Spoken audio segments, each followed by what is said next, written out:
Bonjour à tous, merci de votre fidélité. Très heureux de vous retrouver pour ce nouveau numéro de School TV Le Mag. Une demi-heure sur la scolarité de vos enfants, à chaque fois une thématique forte, une initiative qu'elle soit sur le plan local, régional, voire même national, toujours avec Alix Nguyen. Salut Alix. Salut Patrice. C'est parti pour le sommaire de cette nouvelle émission. Quel avenir pour les enfants du Haut-Karabakh? Le conflit autour de ce territoire que se disputent l'Arménie et l'Azerbaïdjan depuis des années semble sans fin. Quel impact pour les élèves? Dans quelles conditions vivent-ils? Équation délicate. Vous le verrez dans un instant avec nos invités éduqués pour une meilleure compréhension, une meilleure communication, éduqués surtout pour un espoir de paix durable. Quelle intégration pour les nombreux enfants déplacés? Avec quelle scolarité? Éléments de réponse dans un instant. Et puis dans un instant, ça fait 2 instants, Alix sort sa loupe. Oui, je vous parle de Samvel et Avo, 2 petits garçons du village de Talish, dans le Haut-Karabakh. Avec en prime un extrait de ce très très beau documentaire. C'est parti pour l'expression orale.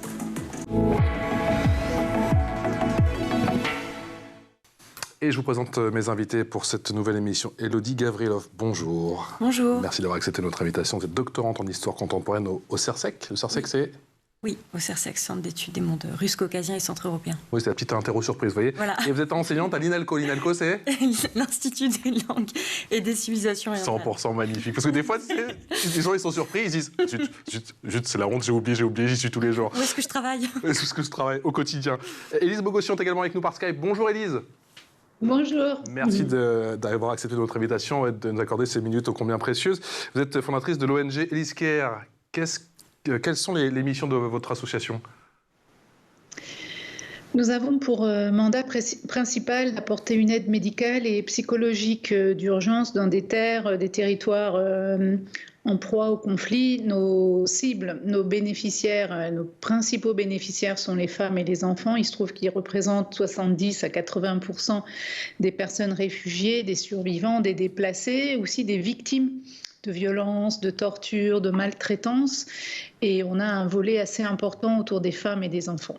Justement, est-ce qu'on arrive à avoir des chiffres aujourd'hui? J'imagine que c'est ô combien compliqué, des chiffres concernant le nombre de victimes, le nombre de déplacés, que ce soit les femmes ou les enfants, et les hommes bien évidemment. Alors nous agissons dans 6 pays depuis une dizaine d'années. On a jusqu'à présent donné des soins vitaux à 500 000 personnes. Et nous avons mis en place des cliniques mobiles, plus d'une dizaine. On a construit des centres pour les survivants. On a mis en place des programmes avec des psychologues spécialisés qui s'appellent les programmes Paix et Résilience pour aider justement les enfants victimes de stress post-traumatique à retrouver, à nourrir leur résilience et à trouver les moyens d'agir sur leur reconstruction à travers des programmes éducatifs, à travers des programmes psychosociaux. On a des experts qui travaillent avec ces enfants-là. Donc, pour vous donner des chiffres, ça dépend des pays. En Irak, par exemple, on a 5000 enfants soldats, on a des garçons, on a 3500 petites filles ou des fillettes qui ont été prises dans les trafics d'êtres humains, des mafias sexuelles ou de travail forcé. Là, sur le thème du Haut-Karabakh, en fait, on a bien sûr toutes ces personnes qui ont fui, qui ont pris les routes de l'exil et puis qui sont aujourd'hui encore dans des situations extrêmement précaires, qui ne font pas le deuil d'avoir quitté leur domicile et puis leur territoire millénaire. Donc, en fait, puis ces enfants-là, ils vivent les traumas successifs de ces guerres qui datent depuis plusieurs années, parce que ça fait déjà 3 ans qu'il y a une vraie souffrance, un acharnement sur le peuple arménien pour jusqu'à grignoter l'intégralité du Haut-Karabakh. C'est ce qui s'est passé. Maintenant, c'est le sud de l'Arménie qui est en danger. Donc voilà, pour vous donner des chiffres, ça dépend des pays. En Éthiopie, on a plusieurs dizaines de milliers d'enfants victimes de famine. Là, on travaille avec le réseau des Mères Teresa. Au Liban, on a une autre catégorie d'enfants. Voilà, donc en fait, selon les territoires où vous trouvez, les enfants sont les victimes collatérales. Parfois, ils sont pris pour cible, parfois la famine est pratiquée sur eux, parfois la maltraitance, le trafic d'êtres humains, les mafias criminelles viennent s'en mêler. Et après la guerre, lorsque la paix est censée être là, la reconstruction possible, c'est là que vous avez le constat terrible de ces dégâts sur les âmes. Il y a les corps, bien sûr, mais les âmes surtout, qui compliquent la prise en charge. Et puis la reconstruction. Et bien évidemment, la reconstruction, on va en parler dans un instant. Elodie Gavrilov, Dani Gorossian. Oui. J'ai dit la particule cette fois-ci. Vous êtes vous aussi franco-arménienne. Vous venez de passer 10 ans en Arménie. Quand je vous dis Haut-Karabakh, vous me dites quoi? Artsakh. Donc c'est le nom arménien donné à la République qui sera dissoute à la fin de cette année. Ce qui est intéressant avec le Haut-Karabakh et ce qui est à noter et ce qui est très très particulier dans cette situation-là, c'est qu'on a en fait une région qui a été peuplée d'Arméniens de manière continue pendant plusieurs siècles. Et en fait, les Arméniens ont un attachement très particulier, puisque même après la chute du royaume arménien de Cilicie en 1375, l'endroit où les Arméniens ont gardé leur plus importante autonomie, c'était au Haut-Karabakh. C'est pour ça qu'on dit que c'est le berceau de l'Arménie ? Exactement. D'accord. C'est parce que c'est sur ce territoire-là que même dans les siècles où les Arméniens n'avaient pas d'État, on avait la plus forte autonomie des Arméniens. Alix. Et alors, quelle est l'origine du conflit ? Alors, l'origine du conflit, en fait, on part des années 1920, où, en fait, après l'entrée du Caucase dans l'Union soviétique, Pardon. En fait, en 1920, après l'entrée du Caucase dans l'Union soviétique, Staline notamment, puisque c'était lui qui était à la tête du commissariat aux nationalités, a souhaité en fait faire un découpage de frontières qui permettait en fait d'établir un meilleur contrôle des autorités bolcheviques sur la région. Et donc, c'est lui qui a tranché, du coup. Exactement. C'est les autorités soviétiques qui ont tranché. Et ils ont donné cette région qui était à majorité peuplée d'Arméniens à l'Azerbaïdjan, mais avec une certaine autonomie. Et ce qui s'est passé, c'est que tout au long de la période soviétique, il y a eu un certain nombre de vexations contre les Arméniens. Et à la fin des années 80, il y a eu un mouvement d'autonomisation qui a commencé à partir de février 1988 et des grandes manifestations qui ont lieu à Stepanakert et qui demandent notamment le rattachement du Haut-Karabakh à la RSS d'Arménie. Ça va déboucher sur une augmentation des tensions entre Arméniens et Azerbaïdjanais qui vont atteindre leur paroxysme dans le pogrom de Sumgait. Donc Sumgait, c'est une petite ville à côté qui est en banlieue de Bakou, où il va y avoir énormément d'Arméniens qui vont être tués. Et c'est de là, en fait, que part le conflit, puisqu'on a en fait deux visions du droit international qui vont s'affronter dans le cadre de la chute de l'Union soviétique, c'est-à-dire d'une part le droit des peuples à disposer d'eux-mêmes, ce qui est en l'occurrence le principe sur lequel s'appuient les demandes des Arméniens du Haut-Karabakh, et d'autre part le principe d'inviolabilité des frontières sur lequel s'appuie l'Azerbaïdjan. Et donc la guerre commence vraiment à partir de la chute de l'Union soviétique, va se poursuivre jusqu'en 1994, faire énormément de morts des deux côtés, énormément de crimes de guerre des deux côtés, énormément de déplacés des deux côtés, puisque les Arméniens en fait vont gagner sur l'Azerbaïdjan, mais à un prix terrible, puisque les régions qui se trouvent autour de l'oblast soviétique du Haut-Karabakh vont être conquises sur l'Azerbaïdjan, et ça va donner lieu au déplacement de plusieurs centaines de milliers d'Azerbaïdjanais. Et c'est de là, en fait, que part le conflit actuel, dans le sens où les Arméniens, dans les années 90, n'ont jamais construit la paix. Et dans le même temps, on a un État azerbaïdjanais qui est tout jeune et dont l'identité va se construire sur la haine des Arméniens. C'est des choses d'ailleurs qui se retrouvent dès l'école, on pourra en parler. Et on a donc une responsabilité qui est des deux côtés à ce moment-là, puisqu'on a un État azerbaïdjanais qui va par exemple garder ces déplacés de guerre dans ce qu'on a appelé des domiks, donc des petites maisons, même pas en dur, pour bien accentuer sur ce côté provisoire de la chose et sur le retour, et donc alimenter en fait la haine. Du préfabriqué ? Des gens de préfabriqués, oui, où les gens vont être gardés pendant 30 ans, quasiment, malgré la manne pétrolière, alors que l'Azerbaïdjan est quand même un État qui est assis sur énormément de pétrole et qui est connu pour ça. On est quand même sur un État qui... c'était pas par manque de moyens, c'était une volonté politique. Et d'un autre côté, on a un État arménien qui n'a pas préparé la paix non plus, qui n'a pas mis en œuvre la paix. Il y a un ouvrage de Taline Papazian à ce propos qui est brillant, et que j'invite tout le monde à lire. Où elle raconte justement comment la paix finalement n'a jamais été construite non plus par les Arméniens. Et on va avoir des autorités arméniennes qui vont garder ce statu quo qui finalement en fait arrange toutes les autorités, mais pas vraiment les gens sur place, puisque ces régions autour de l'ancienne oblast du Haut-Karabakh vont devenir la région la plus minée au monde et vont causer la mort d'énormément de gens, simplement, qui sont passés par là et qui ont marché au mauvais endroit. On a compris le conflit qui est ô combien complexe, il dure depuis des années et des années. Pas sûr qu'on trouve une solution dans les prochaines années. Élise Bogossian, encore une fois, la situation est très complexe. On a quand même le sentiment que l'éducation, c'est la clé, mais par où commencer ? Alors, ce dont on s'aperçoit chez n'importe quel enfant victime de traumatismes profonds liés à la guerre, le stress post-traumatique, qu'est-ce que c'est ? C'est une réaction émotionnelle forte à un événement auquel vous avez assisté ou que vous avez vécu, qui vous a mis en contact direct avec la mort. Et donc, l'enfant qui n'a pas forcément un environnement, qui n'a pas encore construit un environnement sécurisant, c'est un enfant qui va être au premier degré affecté de manière émotionnelle par ces événements-là, et l'impact est direct au niveau, il se matérialise au niveau des fonctions cognitives. C'est un enfant qui va avoir ce qu'on appelle de la sidération, qui peut se retrouver mutique, qui peut commencer à faire pipi au lit, qui va avoir beaucoup de difficultés à mémoriser, à apprendre, à se concentrer, il va avoir des déficits d'attention, il peut au contraire devenir hyperactif et violent. Donc en fait, pour reconstruire ces enfants et les mettre tout de suite à l'école, bien souvent ça ne marche pas comme ça, parce que vous allez vous retrouver dans la majorité des cas en situation d'échec scolaire avec des enfants qui ne retiennent rien, qui sont absents et comme des personnages fantômes en classe.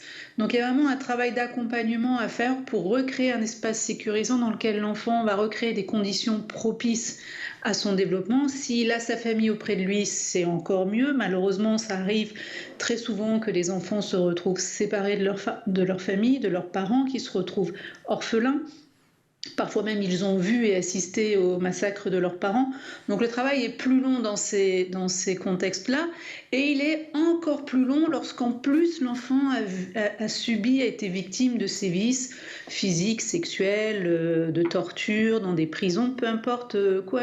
C'est juste que, en fait, c'est pour vous donner une idée du degré d'atteinte que ça a dans le psychisme de l'enfant. Il y a des quantités de neurophysiologistes, de neuroscientifiques qui ont étudié l'impact du psychotraumatisme sur le développement de l'enfant, mais aussi au niveau cérébral. Et on s'aperçoit qu'effectivement, au niveau du cortex cérébral, des zones qui deviennent atteintes. Et donc, il faut reconstruire ça. Donc, ça passe par recréer, comme je vous disais, un environnement sécurisant. Quand il n'y a plus de parents, c'est redevenir un parent. L'enfant, pour se développer, il a besoin de protection et d'amour. Donc, il faut recréer ces conditions-là, un peu comme un oiseau abandonné que vous allez trouver dans la rue, ou un animal, un petit chat ou un petit chien abandonné, un bébé. Il faut vraiment lui redonner des conditions de sécurité, de protection, de tendresse, d'amour, pour que l'enfant commence à pouvoir se reconstruire. Donc nous, on a des ateliers de psychologie avec des psychologues spécialisés. Parfois, les enfants ne parlent plus. Donc on a développé des outils alternatifs comme l'art-thérapie, comme d'autres types de thérapies qui ont des effets. On a eu effectivement aussi... On a beaucoup fait en Irak le travail avec le cheval, en équitation, en équithérapie. Ça marche beaucoup chez les enfants victimes de violences. Donc voilà, l'idée, c'est d'abord très vite réinsérer l'enfant dans un cadre normal avec l'école, mais parfois ce n'est pas possible. Donc il faut mettre en place les outils et les moyens pour, et ça passe par une prise en charge. Ça passe par une prise en charge. Comment on peut aider Élise Kerr aujourd'hui, si on souhaite vous aider ? Alors nous, on a des cliniques mobiles et des dispensaires en Arménie. On en a 3 et on a besoin d'aide puisque au fur et à mesure de nos moyens, on peut embaucher le pédiatre qui va soigner les gosses. On peut ajouter un psychologue spécialisé. On peut, au lieu de le mettre à mi-temps, le mettre à temps plein. On peut permettre de financer des soins. Donc on a vraiment besoin de sous, enfin on a besoin de dons. Pour ça, il y a le lien sur le site internet de l'ONG. Et puis voilà, vous avez un CERFA, vous avez un rapport, vous avez des newsletters dans lesquels on explique et on raconte ce qu'on fait avec l'argent de nos donateurs. Élodie Gavrilov, Dany Gorossian, vous revenez d'Arménie, effectivement, vous avez passé 10 ans là-bas, 10 ans enseigné. auprès d'enfants qui étaient en 6e, de la 6e De la 6e à la terminale, il me semble. Est-ce que les horreurs de la guerre sont omniprésentes? Bien sûr. Oui, alors moi j'ai repris... Comment ça impacte leur scolarité? J'ai repris le chemin des salles de classe juste après la guerre de 2020. Et je pense notamment à ma classe de terminale où c'était très, très, très présent. Puisque, par exemple, quand on demandait aux enfants qu'est-ce que vous voulez faire l'année prochaine, l'année prochaine, c'était le service militaire. Et le conflit était présent dans l'école. Puisque le service militaire, pardon de vous couper, c'est à 18 ans là-bas, du coup? 18 ans. D'accord. C'est à 18 ans et en fait à ce moment-là quand on rentrait dans l'établissement, la première chose qu'on voyait en entrant c'était un monument aux morts un peu improvisé à la mémoire des élèves en fait qui étaient morts au combat puisque les élèves de la guerre les militaires de la guerre de 2020 c'était encore des enfants, ils étaient nés en 2001, ils étaient nés en 2002, ils étaient extrêmement jeunes ceux qui ont été envoyés sur le front et donc tous les lycéens les premières choses auxquelles ils pensent avant leur orientation, c'est leur service militaire, c'est leur départ sur le front. On avait aussi, dès 2020, des enfants qui étaient réfugiés du Haut-Karabakh. Parce que ça n'a pas commencé en 2023, l'exil a commencé dès 2020, à partir du moment où l'Azerbaïdjan a vraiment attaqué la région. Et c'est des choses qui se retrouvent aussi même à l'intérieur des salles de classe. Moi, je pense à l'année dernière où il y a eu un massacre d'une soldate, d'une femme qui s'appelle Anousha Petian. Et le massacre a été filmé par des soldats azerbaïdjanais et a servi ensuite lors d'une opération de terreur psychologique puisque la vidéo a été partagée sur énormément de réseaux sociaux et surtout sur TikTok. Et on sait que TikTok, c'est le réseau social des plus jeunes. Donc, il y avait une volonté manifeste de l'armée azerbaïdjanaise de terroriser des enfants, en fait. Et j'ai des élèves qui l'ont reçu. Il a fallu. Et comment on gère justement quand on est professeur en plein conflit? On improvise. En fait, on fait vraiment comme on peut. Là, en l'occurrence, quand les enfants m'ont dit qu'ils avaient vu ces vidéos-là, donc moi, je vous parle d'enfants, c'était des classes de 5e et de 4e. Donc des enfants qui avaient 12-13 ans, qui dormaient plus, qui avaient peur d'à peu près tout. Il y a des cellules psychologiques pour les élèves dans les établissements? Là, on en a mis une en place parce que c'était vraiment dans l'urgence. Mais en fait, la première personne à laquelle ils ont parlé, c'était moi. Donc, on a fait comme on a pu. On a essayé d'en discuter. Et puis ensuite, j'ai mis en contact... Vous aviez des personnes auxquelles vous référez dans ces moments-là? J'ai eu la chance de connaître quelqu'un qui était pédopsychiatre, en fait, mais c'était complètement en dehors de la structure scolaire. Donc, on a orienté, en fait, les enfants vers des pédopsychiatres, s'il y avait besoin, et puis on a essayé de suivre un peu. Mais en fait, la guerre, elle percole vraiment à l'intérieur des établissements scolaires, que ce soit parce que les enfants, ils ont parfois un parent qui est mort, un cousin, un frère, enfin, tout le monde en Arménie connaissait quelqu'un qui était décédé, en fait. Et au-delà de ça, donc ça, c'est la guerre pour les élèves hors les murs, mais il y a aussi vraiment le conflit qui percole à l'intérieur même des salles de classe avec toutes ces opérations, notamment de terreur psychologique dont je viens de vous parler. Et en 2023, là, en septembre, ça a été encore pire, puisqu'il faut imaginer que l'Arménie a perdu une partie de son territoire. Même si le Haut-Karabakh ne faisait pas partie de l'Arménie, c'est une région qui était peuplée quasi intégralement d'Arméniens. Et tous les enfants qui sont arrivés du Haut-Karabakh, il faut les rescolariser. Il faut une prise en charge, comme a dit Élise, il faut une prise en charge très spécifique parce que c'est des enfants qui ont vécu des choses affreuses. On ne va pas pouvoir les rescolariser comme ça. Et c'est du coup des enfants qui entrent dans des salles de classe avec tous leurs traumas et pour lesquels il faut aussi une prise en charge spécifique. On continue d'en parler. Elodie Gavrilov, vous restez bien évidemment avec nous. Le temps pour moi de remercier Élise Bogossian. Merci beaucoup, Élise, d'avoir partagé effectivement votre sentiment, vos témoignages. On rappelle bien sûr qu'on peut faire des dons sur le site de l'ONG Élise Care. À très bientôt et on fera bien sûr avec vous un point d'étape. Et encore, bravo pour tout ce que vous faites. Tout de suite, la loupe.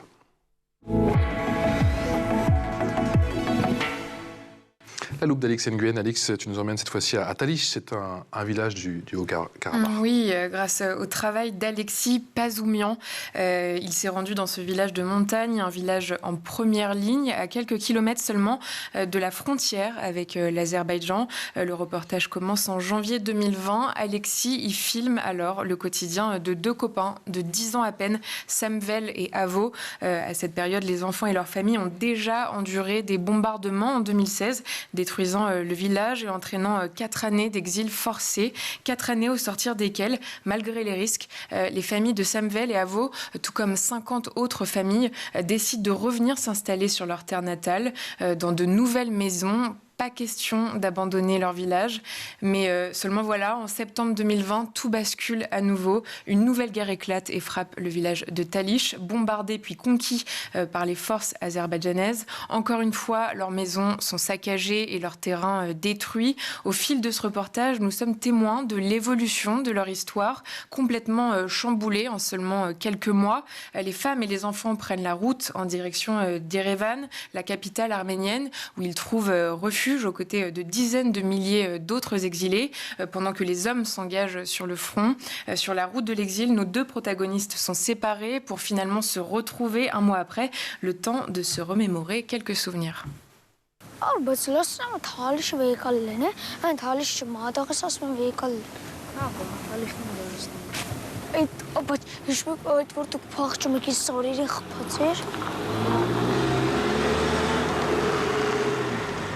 Կարոտել ես գյուղը։ Այնտեղ ինչ ես կարոտել։ Ամեն ինչը, որ դուրս են գալիս խաղում ենք, հեծանիվ ենք քշում։ Հեծանիվս է նոր է յարը թողեցիք փախենք։ Հետո գալիս ենք խաղում ենք, այդտեղ ես կարոտում։ Որովհետև հողը ջուրն է, ջուրն։ Կարոտում եմ դե որ գիշերները գալում ենք դուրս գայինք։ Որ գնացինք մագնիսեկա զեդիշնիկ բանարը, թողեցինք փոխանք։ Արդ դե օր որ գնում ենք խաչ մոտորա։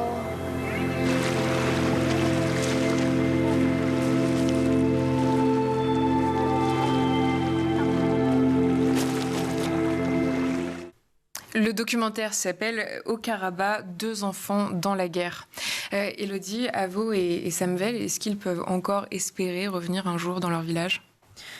C'est tout ce qu'on leur souhaite, mais en l'état actuel des choses, non, parce que c'est un nettoyage ethnique, ce qui a eu lieu. Donc, aucun Arménien n'a envie de vivre sous le joug azerbaïdjanais, surtout quand on sait qu'en 2020, ils ont célébré leur victoire militaire de plusieurs manières. Par exemple, en éditant un timbre qui montrait un Haut-Karabakh nettoyé au Karcher. Et un musée de la victoire qui a été ouvert à Bakou et qui dépeint les Arméniens comme des cafards. Donc, dans ces conditions-là, c'est absolument inenvisageable. Mais la dynamique a changé depuis que la Turquie apporte très clairement son appui à l'Azerbaïdjan. Comment ça, est-ce que la dynamique ? La dynamique en termes de guerre, sur le plan de la guerre. Ah, c'est-à-dire que c'est la Turquie qui a armé en très grande partie l'Azerbaïdjan, notamment en drone. Et l'armement en drone Bayraktar de l'armée turque a changé la donne en termes de guerre, puisqu'on était sur un conflit qui est devenu complètement asymétrique, avec une mort qui arrive du ciel. Et c'est ce que racontent d'ailleurs la plupart des gens qui ont survécu au conflit. Et quel est le rôle des Russes dans cette équation ? On arrive à décrypter un petit peu ou pas ? Alors officiellement, les Russes sont ceux qui ont obtenu la mise en place d'une force de maintien de la paix en 2020 après les 44 jours de guerre. Ils n'ont pas fait grand-chose. En fait, les Russes officiellement... Vous allez me dire, là, ils ont une guerre à mener. C'est-à-dire justement, la guerre en Ukraine a changé énormément de choses parce que ce qui s'est passé, c'est que Poutine a rencontré Aliyev 2 jours avant l'invasion de l'Ukraine et a demandé à Aliyev s'il était en capacité d'augmenter les exportations de gaz vers l'Europe. Et parce que les Russes savaient très bien qu'a priori, il y aurait des sanctions contre eux si jamais ils envahissaient l'Ukraine. C'est ce qui s'est passé. Et donc, maintenant, le gaz russe passe par l'Azerbaïdjan pour arriver en Europe, avec le tampon Azerbaïdjan, mais c'est toujours du gaz en partie russe, on le sait. Hein, on a eu environ 1/5 du gaz, des chiffres que j'ai, on est sur 1/5 du gaz qui passe par l'Azerbaïdjan, qui est en fait du gaz russe. Avec un petit tampon. Le petit tampon. Alex. Dans une déclaration commune le jeudi 7 décembre, l'Arménie et l'Azerbaïdjan ont annoncé prendre des mesures concrètes pour apaiser leurs relations. Est-ce qu'on peut espérer une vraie paix ? C'est tout ce qu'on souhaite, une vraie paix, mais une vraie paix avec Ilham Aliyev, c'est quand même quelque chose qui apparaît extrêmement compliqué, puisque une paix, ça implique aussi que les gens puissent rentrer chez eux. Ça implique aussi que dans les livres de cours, par exemple dans les manuels scolaires, les Arméniens ne soient plus dépeints comme l'ennemi, comme cet autre qu'on veut éliminer. Je pense par exemple à un manuel de littérature pour la 9e classe, donc notre équivalent 3e, qui raconte l'histoire d'un homme qui s'appelle Levon. Et Levon est venu arracher à main nue le bébé du ventre d'une femme azerbaïdjanaise. C'est comme ça que sont dépeints les Arméniens dans les manuels scolaires azerbaïdjanais. Donc une paix, ça implique aussi... Et à contrario, en Arménie, comment l'histoire est abordée ? Alors, en Arménie, il n'y a pas de haine dans les manuels scolaires. Là, il y a une autre forme de déni, dans le sens où l'Azerbaïdjan est très peu présent dans les programmes scolaires, même quasi pas. Mais il n'y a pas de haine. Et quand on aborde le sujet, moi j'ai abordé le sujet en classe avec des élèves, ils sont très curieux. Et alors, ça se passe comment ? Très bien, ils sont très curieux, ils posent des questions. L'ignorance en Arménie sur l'Azerbaïdjan a donné lieu à des choses un peu absurdes, avec toute une campagne qui dit que l'Azerbaïdjan est plus jeune que Coca-Cola, par exemple. Ce qui est une campagne stupide, mais... Donc en fait, en Arménie, c'est presque tabou. Non, pas vraiment. Alors ça l'a été, je pense, pendant un moment. Maintenant, ça l'est plus vraiment, parce que c'est vrai qu'en classe, les enfants ont des questions, ils les posent et le dialogue est possible. Le dialogue est possible, alors qu'en Azerbaïdjan, ça l'est pas. Le jour de la célébration de la victoire... Vous dites qu'il y a plutôt une sorte d'endoctrinement ? Du côté azerbaïdjanais ? Du côté azerbaïdjanais. Absolument. D'accord. J'ai pas le document là avec moi, mais il y a une vidéo, je pourrais vous l'envoyer à l'occasion, qui montre la fête de la victoire en 2022, donc des commémorations de la victoire militaire, où on voit des enfants qui sont dans une cour de récré, ils sont en rang et ils chantent haine à l'ennemi, gloire à l'Azerbaïdjan, haine, c'est un discours qui est affreux à voir, à la fois pour les Arméniens, mais aussi pour les enfants. Et comment les petits Arméniens accueillent les enfants du Haut-Karabakh ? Très bien. En fait, les Arméniens du Haut-Karabakh ont été... Alors évidemment, il y a plein de choses qui ne vont pas, parce que c'est un pays très instable, parce que politiquement, en termes de politique intérieure, ça ne se passe pas très bien non plus. Mais les enfants du Haut-Karabakh, avec les autres enfants, il n'y a pas... Il n'y a pas particulièrement de problème. Ils savent très bien qu'ils sont arrivés là, qu'ils n'ont plus grand-chose. Moi, je suis plus en Arménie depuis 3 mois, mais de ce que j'ai entendu et de ce qu'on a pu me raconter, les enfants entre eux, ça, il n'y a pas de problème. Ils parlent en plus la même langue. Oui. Ils ont la même Alors, le dialecte du Haut-Karabakh, c'est un peu difficile à comprendre parfois, mais ils parlent... On se comprend, quoi. Oui, bien sûr. Ils parlent parfaitement arménien. Ils sont accueillis, c'est-à-dire que les enfants arméniens savent pourquoi ils sont là, donc ils sont particulièrement vigilants avec les enfants du Haut-Karabakh. C'est quoi la scolarité d'un enfant du Haut-Karabakh ? Sur le plan de l'apprentissage et aussi sur le plan des conditions, parce que j'imagine que les bâtiments, c'est compliqué. Je ne suis pas sûr qu'il y ait du chauffage. J'imagine même pas les petits Français faire l'école dehors. Là-bas, c'est quand même pas les mêmes températures. Au mois de décembre, beaucoup d'humidité et un froid polaire. Alors, c'est la montagne, quoi. Oui, c'est la montagne. Il fait effectivement assez froid en hiver. Hein. Ça, c'est vrai, surtout au mois de janvier, il fait très froid. Mais il y a des soucis d'accueil dans les écoles, dans la mesure où parfois il y a beaucoup de classes qui sont déjà pleines. Donc il faut pouvoir accueillir les enfants, et en termes de... Comment est-ce qu'on appelle ça ? Prise en charge. Voilà, en termes de prise en charge, merci. Tout n'est pas encore au point de ce que j'ai compris. Mais Là, on sait combien de personnes y restent dans la région ?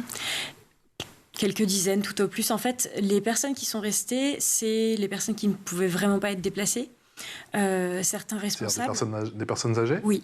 Et quelques personnes âgées qui, en fait, ont connu le plus gros de leur vie durant l'époque soviétique et qui, pour Certains d'entre eux ont même cru à une réconciliation.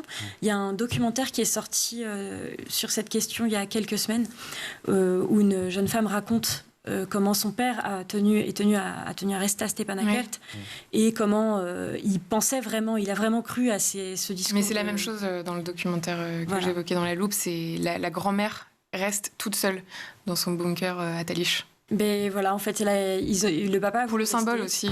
Exactement. Sauf que, maintenant, il faut le comité international de la Croix-Rouge pour qu'il puisse téléphoner à ses enfants. Donc, alors, c'est très bien de mettre ça en avant, de dire, oui, regardez, il peut téléphoner à ses enfants, mais jusqu'à présent, vous ou moi, on n'a pas besoin de comité international de la Croix-Rouge pour passer un coup de téléphone à nos papas ou nos mamans. Donc, ça veut bien dire que c'est très compliqué. Il y a une dizaine de personnes tout au plus, mais il n'y a plus personne. Les 120 000 personnes sont parties. Merci infiniment. Merci infiniment. C'est un sujet ô combien difficile d'être venu nous voir. Élodie Gavrilov, doctorante en histoire contemporaine au CERSEC. Le CERSEC, c'est non. Centre d'études russes, des mondes russes, caucasiens, centre-européens. Je ne fais pas le coup pour l'INALCO. Bravo. Merci encore d'être venu nous voir ce matin. Ça nous tenait à cœur. Un grand merci à toi, Alix. On se retrouve demain pour un nouveau numéro de School TV, le MAG. Et n'oubliez pas d'aller sur le site de l'ONG Lisker pour faire des dons. Ciao.